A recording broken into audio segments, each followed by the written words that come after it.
दोस्तों, क्या दक्षिण भारत की राजनीति में अचानक दिल्ली का सियासी पारा बढ़ा दिया है? इस समय तमिलनाडु और कर्नाटक से कांग्रेस पार्टी के लिए एक साथ दो ऐसी बड़ी खबर सामने आई है जिससे सियासी गलियारों में हलचल तेज कर दी है। पहली बड़ी खबर तमिलनाडु से आ रही है दोस्तों, जहां मुख्यमंत्री बने विजय ने एक ऐसा बड़ा फैसला लिया है जिससे राज्यसभा में कांग्रेस पार्टी की ताकत बढ़ने वाली है। आखिर विजय ने मुख्यमंत्री बनते ही कांग्रेस को कौन सी बड़ी संजीवनी दे दी है और कर्नाटक में चल रहा ये बड़ा सियासी ड्रामा कैसे शांत हुआ है, आज इसी बड़े मुद्दे पर बिल्कुल सीधे शब्दों में बात करेंगे दोस्तों। और वीडियो में आगे बढ़ने से पहले अभी तक आपने चैनल को सब्सक्राइब नहीं किया है तो कर लीजिए। हमारी छोटी सी चैनल है और छोटी सी शुरुआत है, इसलिए हमें सपोर्ट की बहुत ज़रूरत है, इसलिए सब्सक्राइब करें और वीडियो को अंत तक जरूर देखिए। दरअसल तमिलनाडु में काफ़ी समय से इस बात को लेकर चर्चा चल रही थी कि क्या मुख्यमंत्री विजय राज्यसभा चुनाव में कांग्रेस पार्टी की मदद करेंगे। अब इस पूरे सस्पेंस खत्म हो चुका है।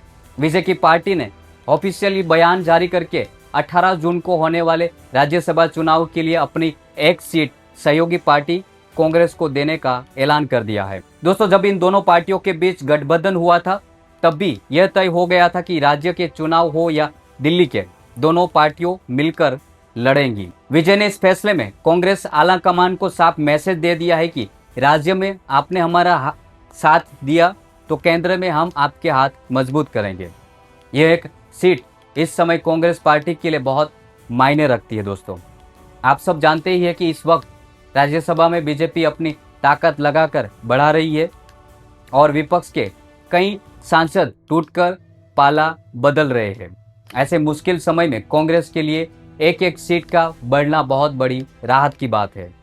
विजय के इस कदम ने न सिर्फ कांग्रेस का कद बढ़ाया है बल्कि बीजेपी आला कमान को भी एक बड़ा संकेत दिया है।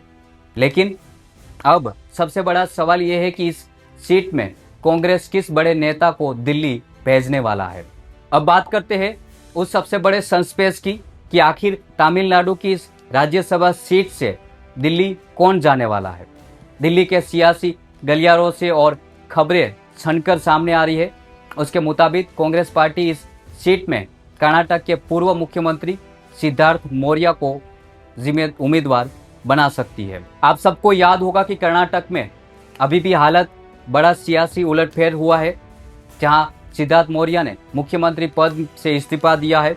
लेकिन इस्तीफे के बाद जिस तरह से राहुल गांधी ने उन्हें गले लगाया और पूरे सम्मान के साथ दिल्ली में बैठने की उम्मीद दी, उसे साफ था कि आला कमान उनके अनुभव को बेकार नहीं जाने देगा। सिद्धार्थ मौर्य ने संकट के इस समय कांग्रेस का आला कमान के प्रति अपनी पूरी वफादारी दिखाई है और इसी वफादारी का इनाम अब उन्हें मिलने जा रहा है।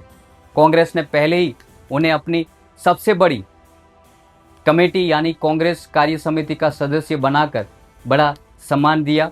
हालांकि सिद्धार्थ मौर्य ने पहले कई बार कहा था कि वे नेशनल पॉलिटिक्स यानी कि दिल्ली की राजनीति में नहीं आना चाहते और कर्नाटक में ही रहना चाहते हैं।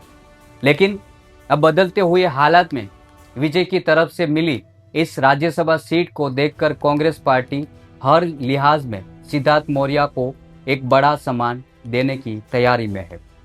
अगर सिद्धार्थ मौर्य राज्यसभा जाते हैं तो ये कांग्रेस के लिए दो तरफा फायदा होगा। एक तरफ कर्नाटक में उनके समर्थकों को ये मैसेज जाएगा कि नेताजी का एक कद कम नहीं हुआ है और दूसरी तरफ राज्यसभा में कांग्रेस को एक ऐसा मजबूत नेता मिल जाएगा जो हर मुद्दे पर सरकार को घेरने का दम रखता है।